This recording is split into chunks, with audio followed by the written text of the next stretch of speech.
Hi, my name is Tony Smith, and my wife Mary Smith and I are the co-founders to the Keys to Enlightenment program. The following lessons are taken from copyrighted materials belonging to our organization. To learn more about us and our program, go to www.keystoenlightenment.com.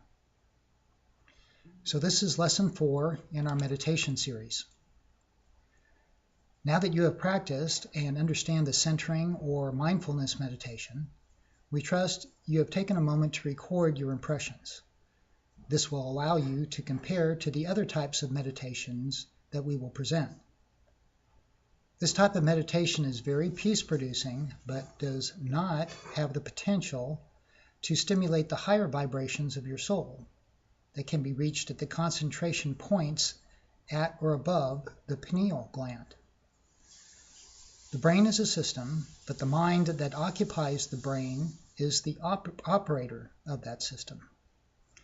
In meditation, you are learning to become the master of your own system so that your point of concentration stimulates whatever area of your mind that you choose to have stimulated.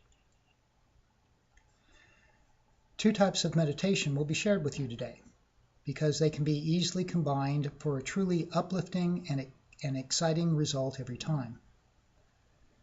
They do not have the power to stimulate the subconscious program in your mind, which is your individual paradigm of reality and self. They do have the power to stimulate, thus activate, the superconscious program in your mind, which has many different titles, depending on the philosophy or school of thought that defines your spiritual language. Some common names for the superconscious region or program in your mind are the inner guru, the inner Christ, the inner master, spirit, higher self, upper room, Christ within, God within, and there could be others. All these names merely mean the program of spiritual guidance that God implanted in your soul at the time you were created or first became a conscious entity. The beauty of that program can be discovered through transcendental or mantra meditation, but it cannot be explored, only accessed with mantra meditation. That program can be explored with contemplative meditation. When these two types of meditation are used in the same sitting, mantra reveals the qualities, which are nurturing warmth, divine love, peace, beauty, order, balance of your higher vibrations, and they are sensed, known, or felt. Then the contemplative meditation reaches an equally high vibration in your subconscious to reveal the knowledge that is contained therein as it relates to two things: your stage of consciousness at the time of your inquiry and your willingness to accept the knowledge that is revealed. The combination of one's experience of the superconscious vibrations and the knowledge that comes with contemplative or with contemplation, as shown in our lesson, constitutes spiritual wisdom. When one chooses to do with the knowledge, or what one chooses to do with the knowledge and beautiful feelings that come up, is up to each individual.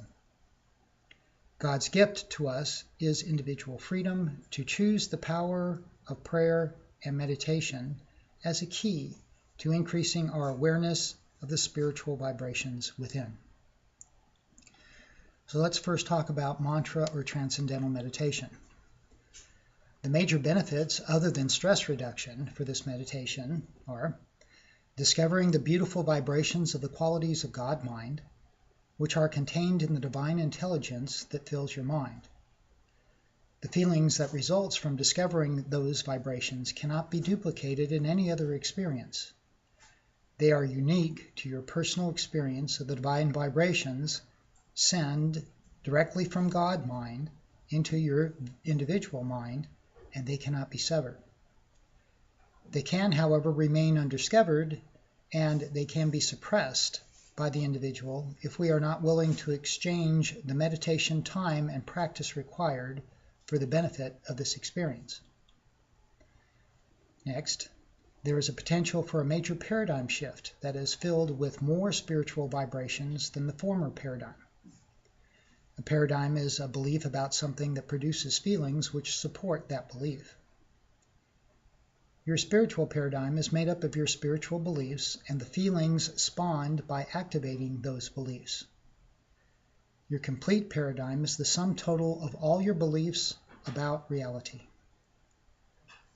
When a complete paradigm change occurs, with the spiritual paradigm being one's priority for expression, this is known as a spiritual initiation.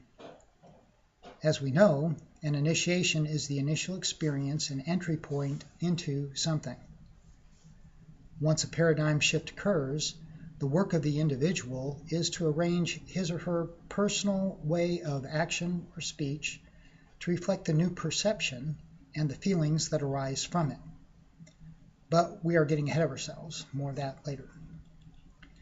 Next, a deep level of inner peace builds to the point that all disturbances that cause emotional pain would be limited in their power to hurt you.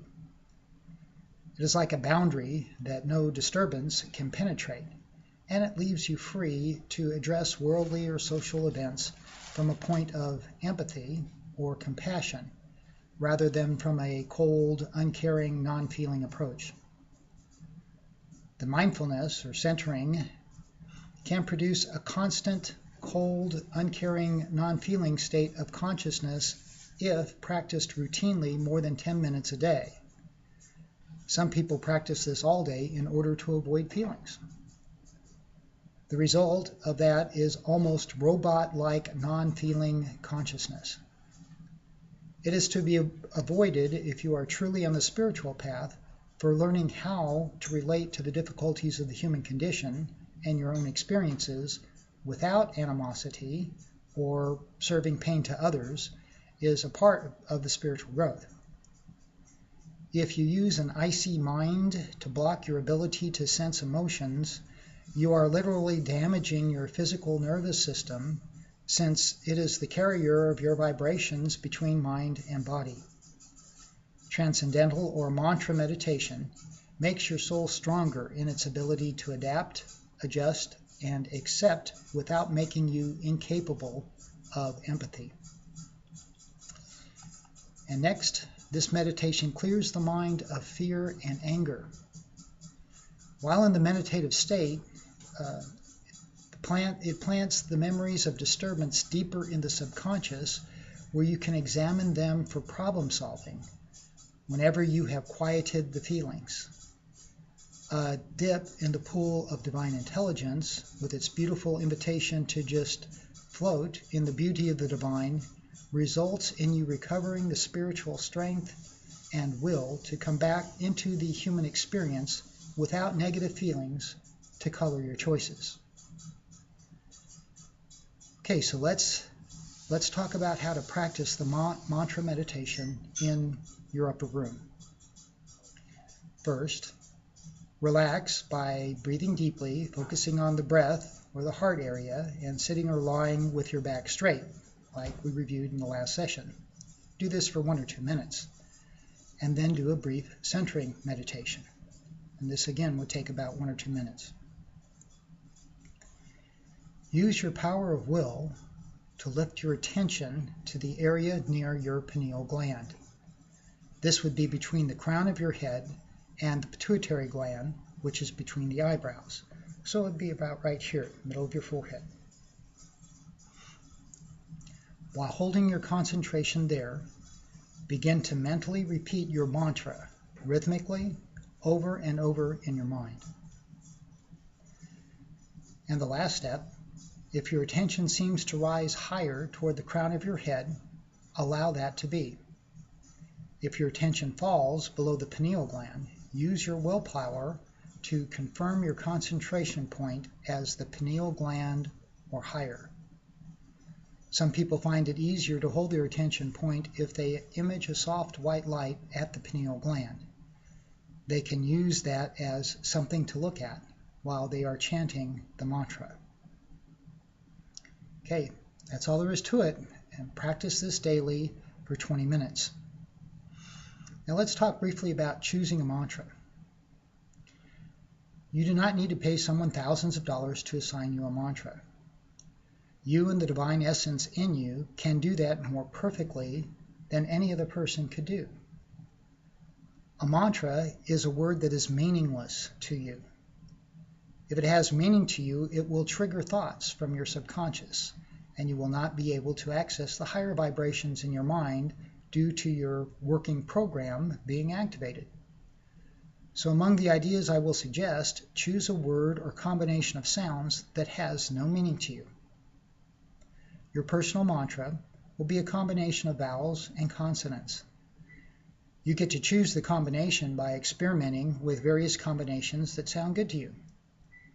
The vowels are A, E, I, O, U, of course, but they are increased in number by the way that they are pronounced.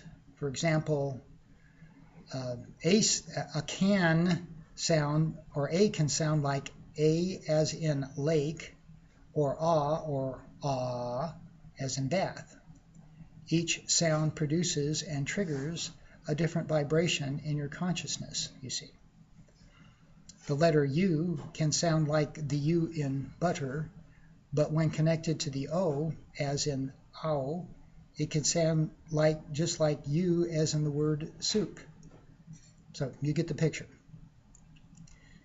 So now, using no more than 3 vowels and 3 consonants, create a word of no more than 6 letters to try out in your transcendental meditation.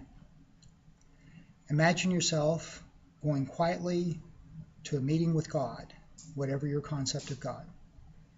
You sit with a sense of reverence and you initiate a sense of intimate silence between you and God. You do that simply by mentally saying the mantra as a special word you are offering to God.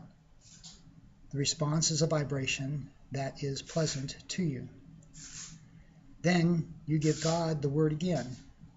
The response is even more pleasant to you.